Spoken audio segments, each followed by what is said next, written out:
Hey everyone, it's Joe. Dining History, how you doing? Welcome back to another episode. And as you can see in front of us, this is a surgeon's kit from the Civil War. We're going to be talking about Civil War battlefield medicine. Um, Again, if you make sure you like and follow us, tell your friends about us. And this is a two-part series. So we'll get the second part up here running shortly after we get finished with the first part. So medical advancements of the Northern Army, 1861-1865, Civil War, the War of Northern Aggression, right? As the Southerners would tell you, that lost cause mentality. So before we dive into the content, it's 1861. A year prior, Abraham Lincoln had been elected as the first Republican president. Southern states had decided if he were to become president, they were going to secede from the United States because they knew his stance on slavery. Okay, they knew what he thought about it, and they didn't want their way of life changing. Now, that's a topic for a whole other discussion. This is more about medical advancements, but we have to discuss it. 1861 comes around, and shots are fired on at Fort Sumter, and the Civil War officially begins.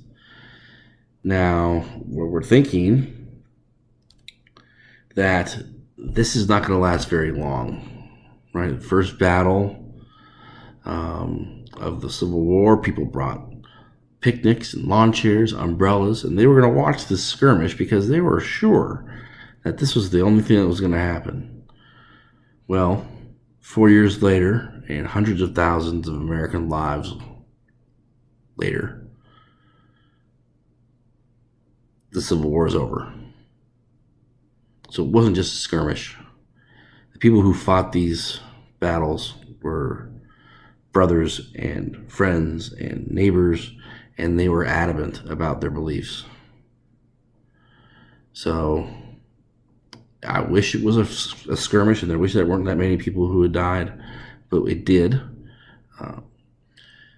Some people call this the Second American Revolution. Some people will tell you that this ended the original American Revolution.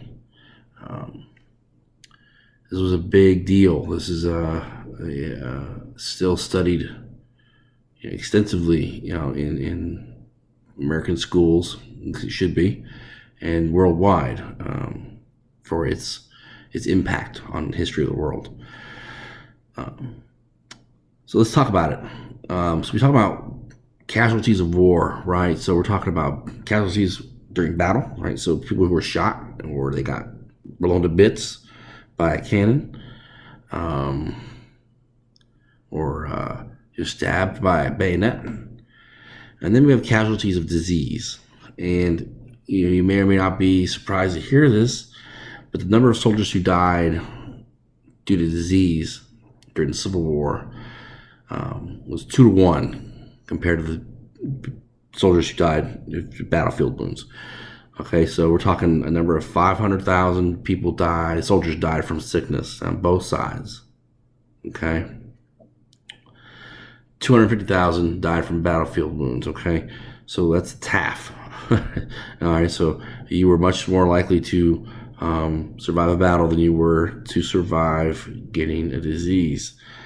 That 500,000 who died from disease, that's 15% of the total number of soldiers who served during the Civil War in both armies. So that's a 1-to-2 ratio of battle casualties versus sickness deaths. However, that sounds bad. It does, it really does. But it's a stark improvement from the Mexican-American War, which was 1-to-7, and the Spanish-American War, which was 1-to-5. So things were getting better. Now, if you had seen my previous episode on the American Revolution and some of their problems and challenges they had with regard to medicine and disease, you'd think they may have learned by now. Well, looking at these numbers, maybe not at first, but they did eventually start to you get it. So let's talk a little bit about what they were facing. In 1861, most surgeons had never done any battlefield medicine. They were still being trained, in fact, most doctors only had 2 years of medical training. Some doctors, and I stress some, very few, did go on to do some sort of specialization, kind of like we have doctors now who specialize in certain things. As a matter of fact, one of the gentlemen we're going to be talking about, William Hammond, who was one of our Surgeon Generals, made a lot of reforms. We're going to talk about him later. He was also a neurologist. So yeah, they were learning about the brain all the way back in 1861. So that's pretty cool. We still trailed behind our European counterparts greatly with regard to medical knowledge. As a matter of fact, Harvard didn't even know its first stethoscope until after 1865. So that's after the guns went silent in the Civil War. So that kind of gives you an idea of where we're at medically at the start of the Civil War, which is to say, ill prepared for what was about to happen.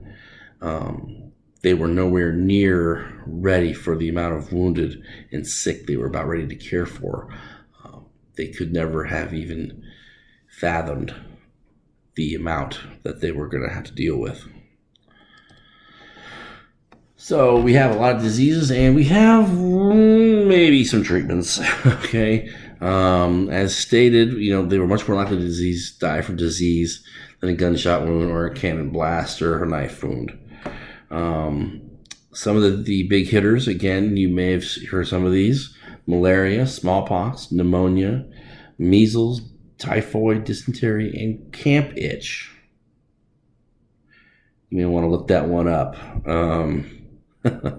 It's quite something.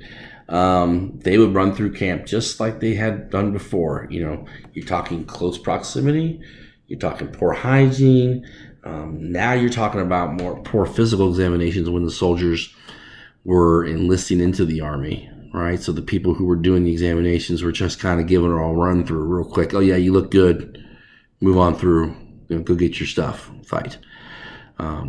Their lack of knowledge. Again, we trailed behind the Europeans. We didn't have a lot of hospitals. We didn't have a lot of training material, so we didn't know a lot.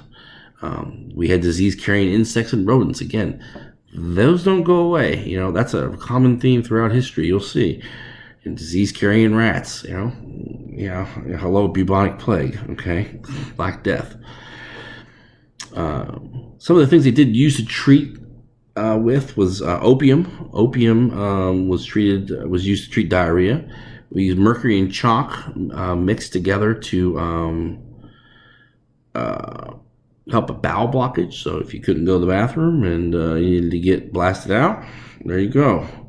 Scurvy, which you hear a lot of, a scurvy pirate, which is a disease you normally would see on ships long voyages when you didn't have a lot of fruit or citrus.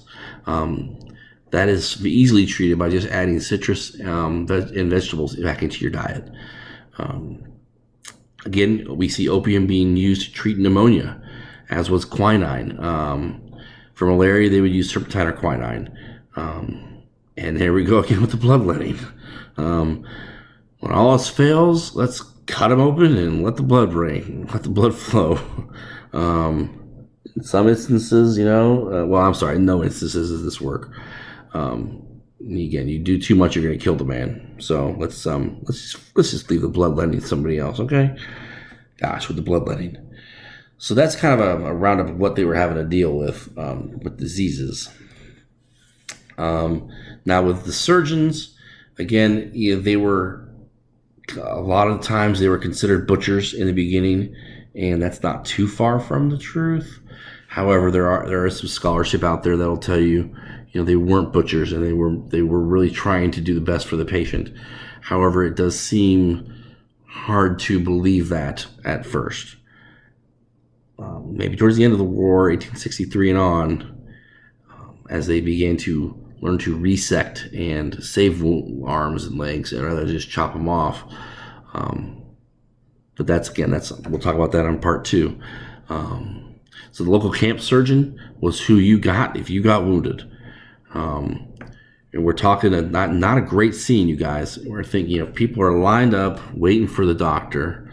You've got a table that's probably chest high, a nurse, maybe an assistant. You've got a doctor who's dressed in bloody gowns. It's covered in blood and pus and other bodily fluids.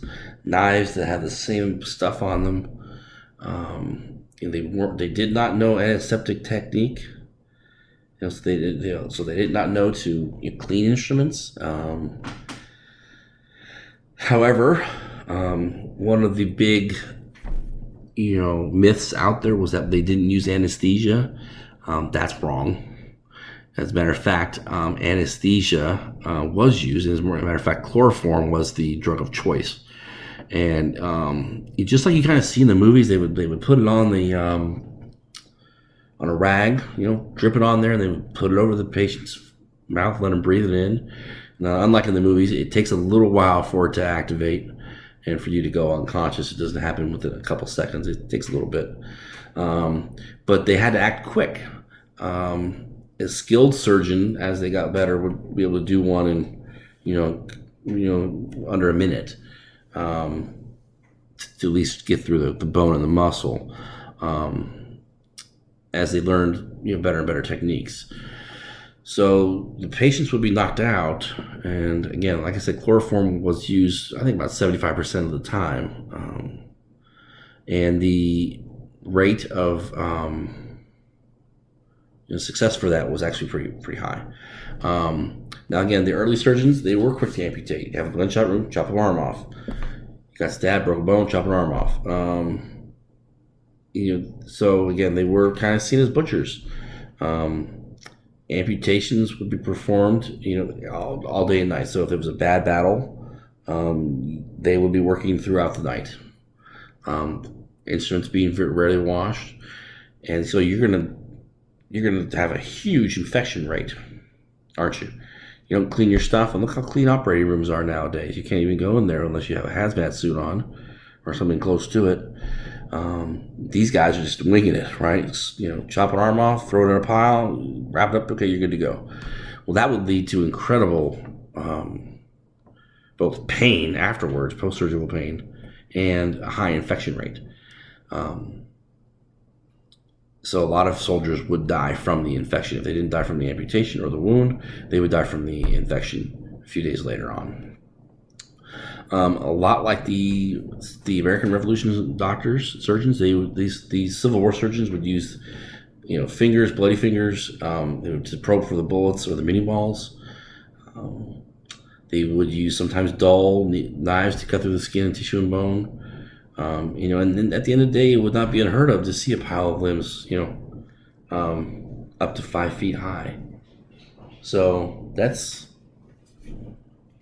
concerning and probably very disturbing for the patients to see that as they're waiting to get their fate. They're hearing the cries, they're hearing the screams, and they know that their time's coming. And as a matter of fact, some soldiers chose not to get their arm or leg worked on. Some chose to end their life instead, which is very sad. However, you have to put yourself in their perspective, and that's where you're at. So that ends the first part of this guy. We're going to talk about next time William Hammond, who was the 11th Surgeon General of the United States, and Jonathan Letterman, who was a medical doctor and also considered to be the father of battlefield triage in medicine. His reforms would be known worldwide and adopted by many, many militaries throughout the world. So stay tuned for that second part of this episode within a couple days. Thanks for tuning in. Again, tell your friends about us, shoot us a like and a follow. Have a good night.